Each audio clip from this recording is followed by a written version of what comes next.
Si vous avez trop d'intérêt, voici les 5 pouvoirs secrets que vous possédez selon la psychologie. Vous avez probablement entendu cela à maintes reprises.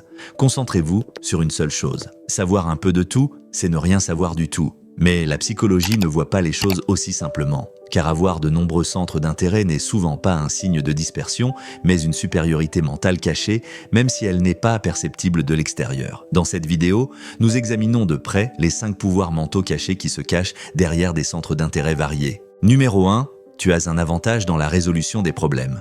Comme tu ne restes pas bloqué dans un seul domaine, tu ne considères pas les problèmes sous un seul angle. Lorsque ton esprit se heurte à une limite, il ne s'arrête pas. Sans même t'en rendre compte, il cherche une autre porte. Une idée que tu as apprise dans un autre domaine peut être utile dans un domaine complètement différent. C'est pourquoi tu fais généralement ceci. Alors que les autres réfléchissent encore et encore au même point, tu changes de perspective sans t'en rendre compte. Tu ne paniques pas lorsque tu es bloqué quelque part, car ton esprit sait ceci. Si la solution n'est pas ici, elle est ailleurs. Lorsque les autres disent « il n'y a pas d'issue », tu penses « il doit y avoir une solution que nous n'avons pas encore essayée ». Ce n'est pas de l'optimisme, c'est le réflexe d'un esprit formé par l'expérience.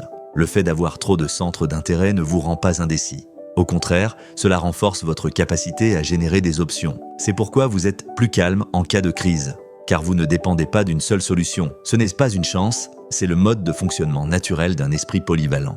Numéro 2, vous vous adapterez plus facilement au monde de demain. De nos jours, on ne progresse plus avec une seule spécialisation, on ne choisit plus ceux qui font la même chose depuis des années, mais ceux qui sont capables de combiner différents domaines. Car à mesure que le monde évolue, une seule compétence ne suffit plus. Si vous vous intéressez à plusieurs domaines, cela signifie que vous considérez l'apprentissage non pas comme une activité ponctuelle, mais comme une habitude permanente. Lorsque vous rencontrez quelque chose de nouveau, vous ne reculez pas, vous êtes curieux. Même si le changement vous inquiète, cela ne vous empêche pas d'agir. Comme vous ne liez pas votre identité à un seul rôle, vous ne vous sentez pas fini lorsque quelque chose prend fin. Lorsqu'un titre, un emploi ou un système s'effondre, vous pouvez toujours vous relever. Car vous savez ceci, je ne suis pas ce que je fais, je suis la somme de ce que je peux faire. C'est pourquoi tu n'essaies pas de t'accrocher au système qui s'effondre. Tu trouves plus rapidement ta place dans les nouveaux systèmes, dans les domaines que personne ne connaît encore. Cette flexibilité n'est pas le fruit du hasard. C'est la réponse silencieuse d'un esprit polyvalent à l'avenir. Numéro 3, l'esprit ne supporte pas la monotonie.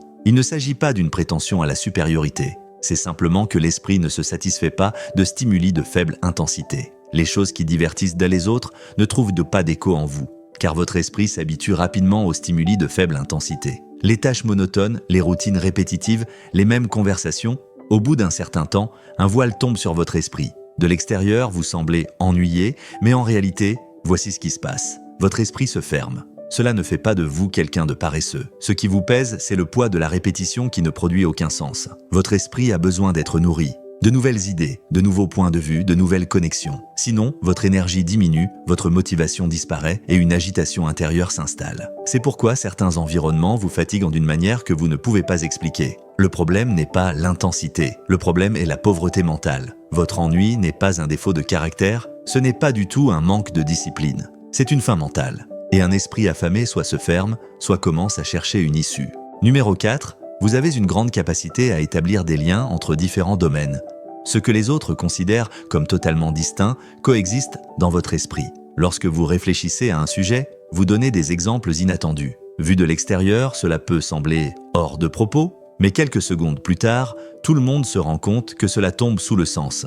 Car vous n'apprenez pas les informations par cœur, vous les assimilez. Votre esprit établit des ponts entre les significations. Vous utilisez silencieusement dans un domaine ce que vous avez appris dans un autre. Cette capacité est le terreau de la créativité, elle nourrit la pensée originale et fait naître de nouvelles idées. Les autres classent les informations dans des tiroirs. Vous établissez des liens, c'est pourquoi vos idées ne ressemblent pas à des copies. Même si elles ont déjà été entendues auparavant, elles semblent différentes, car vous assemblez les mêmes pièces dans un ordre différent. Avoir de nombreux centres d'intérêt n'est pas une faiblesse. C'est la capacité de votre esprit à établir des liens à partir d'un plus grand nombre de sources. Et tout ce qui est nouveau naît précisément à l'intersection de ces liens.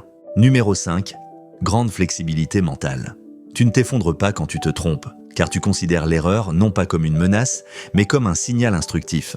Ton identité ne vacille pas quand tu changes d'avis, car tu ne l'ancres pas à tes pensées. Tu es habitué à apprendre, te renouveler, te recadrer. C'est pourquoi vous ne résistez pas lorsque de nouvelles informations vous parviennent. Au lieu de vous mettre sur la défensive, vous vous adaptez. Cela vous rend adaptable et non dogmatique. Ce pouvoir est silencieux. Il est discret, mais c'est précisément ce qui permet à ceux qui survivent dans un monde en mutation de rester debout. Le problème n'est pas que tu t'intéresses à beaucoup de choses. Le problème, c'est que le système continue de privilégier les esprits qui n'ont qu'une seule perspective. Et toi, le problème vient-il vraiment de toi, ou est-ce plutôt le fait qu'un esprit ouvert soit coincé dans un système étroit? Laisse un commentaire. Beaucoup de gens lisent en silence.